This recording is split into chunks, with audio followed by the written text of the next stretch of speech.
د صحابه کرامو دو صفتونه ډېر غټ دي. دا دو صفتونه د صحابه ټول صفات لرا مستجمع دي. یو صفت د صحابه داو چې تلاش حق وو، یهودیت مطالعه کو، نصرانیت کو، پدې کې د محمد رسول الله سلام پیغام دی غوږ کې خدا نو د حق د پاره ځان وکړو نو ډیر زیات هغه په حق باندې مضبوط پاتې شو.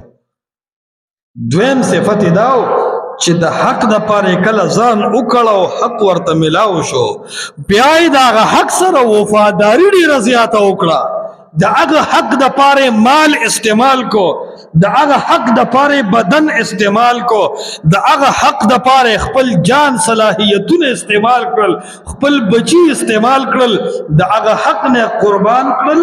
نو دا دوی غټ صفتونه، یو تلاش د حق، منل د حق، تسلیمیدل د حق ته، دویم د هغه حق سره تر مرګ پورې وفاداری.